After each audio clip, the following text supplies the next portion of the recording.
Merci André. Alors, Saïd m'a tendu deux perches. Effectivement, moi j'aimerais apporter une dimension un petit peu plus géopolitique. On a parlé cet après-midi des crises, de la sortie de crise financière, enfin la transformation de la crise financière en crise économique. Je rappelle les conséquences. 1,5% du PIB mondial y a été englouti, mais on n'a pas parlé des crises qui vont advenir. Et la vraie question à se poser, quelle sera la future crise, puisqu'on est rentré dans une logique d'économie de bulles. Je vous rappelle les différentes bulles. La bulle Internet qui a précédé celle du subprime, la bulle autour de la crise bancaire, et on peut se demander quelle pourrait être et où se situerait la future crise financière, vraisemblablement le surchauffe autour du taux de croissance chinois qui frôle les 11%, nous amène là aussi peut-être à nous orientaliser un petit peu plus. Et je crois, pour répondre d'emblée à une première interrogation que pose André, que peut faire un parti politique de gauche, c'est non seulement gérer le présent, mais anticiper l'avenir. Et je crois profondément que nous nous singulariserons dans le débat politique actuel si nous avons cette capacité à comprendre vers quel monde nous allons aller. Ce monde, comme on a pu s'en rendre compte déjà avec une petite, si j'ose dire, dose qui s'est instillée en 2008, c'est des conjonctions de crise. Une crise financière qui aboutira ensuite à une crise économique, qui aboutit par la suite à une crise sociale, politique, voire même qui peut déboucher sur des logiques de guerre civile. Je vous rappelle qu'un certain nombre de rapports, notamment les rapports du FMI et de la FAO, mettent en avant le fait qu'une planète avec 9 milliards d'habitants, je rappelle au passage que l'Europe, dans ce contexte, ne pèsera en 2050 que 500 millions d'habitants, ce qui confirme le fait que nous devons avoir un regard qui nous éloigne un petit peu de notre ornière nationale et européenne, une planète dans laquelle un certain nombre d'individus vont être touchés par des crises de surproduction. Et là, encore une fois, je rappelle ce qui s'est passé en 2008, autour de la crise sur les biocarburants, crise qui s'est doublée ou qui s'est agglomérée avec une hausse du prix du pétrole, et cette conjonction hausse du prix du pétrole, crise bancaire, crise alimentaire, a donné des conséquences tout à fait dramatiques, car là aussi, je pense que nous devons nous souvenir qu'il n'y a pas si longtemps que ça, on mourait de faim, et je pense notamment aux émeutes de la faim de Tunis en 1984, et plus récemment en Thaïlande. Donc la vraie question à se poser, dans quelle logique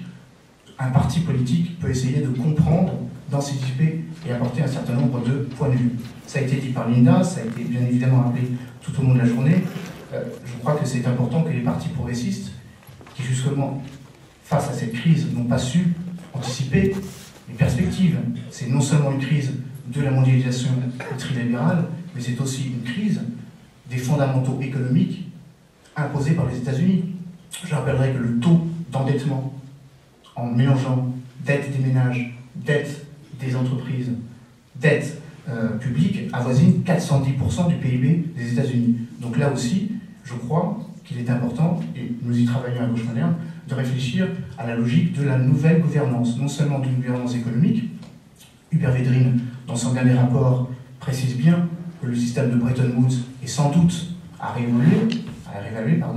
et bien évidemment, en tenant compte de cette nécessité d'inventer de nouvelles structures de coordination, de dialogue, on ne peut que se réjouir que nous soyons passés d'une logique du G8 à une logique de G20 qui tient beaucoup plus compte de l'apparition ou la confirmation de nouveaux acteurs sur la scène internationale. Évidemment, l'acronyme des BRICS, vous êtes tous familiers, BRICS voulant dire Brésil, Russie, Inde et Chine, qui sont les acteurs majeurs, non seulement du développement, mais qui nous amènent dans une logique d'économie contrainte, ne serait-ce que par leur volonté, leur capacité de rattraper ce qu'ils estiment être des carences de développement. Donc une logique qui nous amène à réfléchir, bien évidemment, à de nouvelles instances. La crise environnementale nous impose évidemment de réfléchir à la pertinence, la légitimité, ou plutôt à comprendre que nous sommes dans une double impasse face à l'émergence de crises majeures, transfrontalières,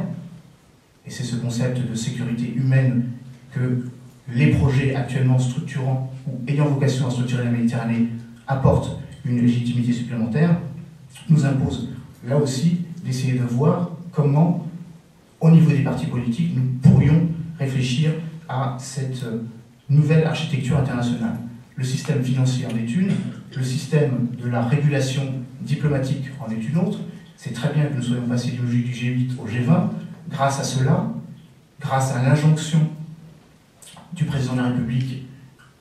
précisant et englobant un certain nombre de moyens financiers, je rappelle que lors de la dernière réunion du G20, le président de la République a